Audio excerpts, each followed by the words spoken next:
A man puts a gun in another man's hand and turns morality into a yes or no test. That's why this isn't just a threat scene. It's the moment Mr. Robot argues that doing nothing can be just as brutal as pulling the trigger. Elliot has just learned that F Society's plan to erase Evil Corp's data could kill innocent people working at the backup site. And for him, that's the line. Up to this point, his anger at the system has still come with rules, limits, excuses he can live with. Mr. Robot walks into this confrontation with the opposite worldview. History only changes when somebody decides consequences are acceptable. So this moment matters because it forces Elliot out of theory and into responsibility. Not hacker fantasy, not anti-corporate rage, responsibility. And the real question underneath all of it is whether Mr. Robot is exposing Elliot's hypocrisy or trying to bully him into becoming someone he never wanted to be. And once we blow up the pipeline, Darlene's worm will kick into high gear at the U.S. data center, which you helped us to install. Thank you very much. The redundant backups at their eastern data center in China, the Dark Army is covering us on that. Dark Army? Why, man? They got no code. They hack for anyone. Terrorists, North Korea, Iran, Russia. Which means they hate U.S. capitalism just as much as anyone. Last but not least. What makes this confrontation work on an acting level is that Christian Slater never plays Mr. Robot like a cartoon revolutionary. He doesn't rant, he narrows. His voice gets cleaner, calmer, almost simpler, which makes the philosophy sound more dangerous because it arrives with total certainty. The line, "Are you a 1 or a 0?" lands like something he's been waiting to say, not something he just thought up. Rami Malek goes the other direction. Elliot's resistance isn't heroic and loud at first. It's cramped, disgusted, almost physically trapped inside himself. His face keeps cycling through fear, contempt, and disbelief, like he's trying to process how this conversation became a moral ambush. And then that "fuck you" cuts through because Malek doesn't throw it away as attitude. He spits it out like a last defense of self-respect. The best detail is what Elliot does not do. He never becomes steady. He never finds a righteous speech. That hesitation is the point. Mr. Robot sounds terrifying because he believes. Elliot sounds human because he doesn't know if belief is enough to survive this world. Steel Mountain. The hacker's dilemma. What to do when a bunch of data you want to destroy is completely off the grid?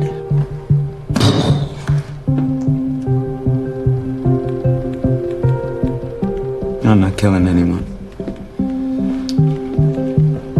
Tell me one thing, Elliot. Are you a 1 or a 0? That's the question you have to ask yourself. Are you a yes or a no? Are you going to act or not? The writing is brilliant because it strips a huge political argument down to binary code. 1 or 0 is hacker language, but here it becomes moral language. Act or don't act, commit or retreat, change something or accept the machine as it is. That's why the scene feels so sharp. Mr. Robot reduces a messy ethical problem into a false simplicity, and the script knows exactly how seductive that sounds. He frames hesitation as cowardice, which is the oldest trick in revolutionary rhetoric. The direction supports that trap. The scene is staged with almost no relief, no music telling you how to feel, just hard space, hard faces, and those gunshot cues detonating the tension. Silence does a lot of the work here. It leaves the words exposed. Sam Esmail also understands that the confrontation shouldn't feel clean or triumphant. The framing keeps the characters emotionally isolated even when they're close, which fits a show where connection often feels invasive instead of comforting. And because Elliot has already spent the early episodes talking about systems, control, and the lies underneath normal life, this scene functions like a dark callback to his own thinking.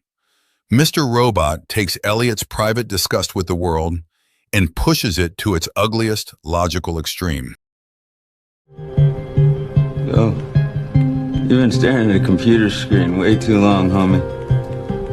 Life's not that binary. Isn't it? Sure, there are grays. When you come right down to it, at its core, beneath every choice, is either a 1 or a 0. You either do something or you don't. You walk out that door, you decided to do nothing, to say no, which means you do not come back. You leave, you are no longer a part of this. You become a 0. But if you stay, you want to change the world, you become a yes. You become a 1. So I'll ask you again. Are you a 1 or a 0? An innocent man's in prison because of what I did. Come on, let's not kid ourselves. This has nothing to do with Colby.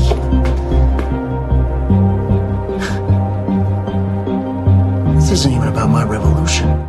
This is one of the defining scenes of the entire series, because it states the show's core argument without pretending the answer is easy. Mr. Robot isn't really asking a coding question. He's asking whether identity is revealed by action alone. If you hate the system but keep living inside it, are you resisting anything at all? That idea sticks with people because it's bigger than the plot. It's about politics, work, technology, even ordinary compromise. Everybody likes to imagine they're morally awake. This scene asks what that awareness is worth if it never becomes risk. But the reason the moment lasts in culture is that the show refuses to make Mr. Robot completely right. His logic is powerful, memorable, even intoxicating, and also deeply manipulative. That's the genius of it. The scene doesn't just deliver a quote people remember, it stages the temptation of certainty. In a lot of shows, the iconic speech explains the hero. Here, the iconic speech is a trap set for both Elliot and the audience. If this scene defines Mr. Robot, it's because the series is always at its best when it turns a personal breakdown into a philosophical argument about how people justify what they do. This is more than that for you. This is about how those bastards slowly killed your father and how you wished he'd done something about it, but he didn't. Because he was a 0, just like you're being right now. Fuck you. Disappearing again? I'm not killing anyone. Leave me out of this. You don't get to just... So no, this scene isn't iconic because of the gun.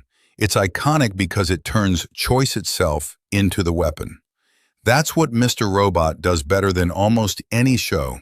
It makes ideology feel personal. If this scene still gets under your skin, tell me whose side you think it's really on.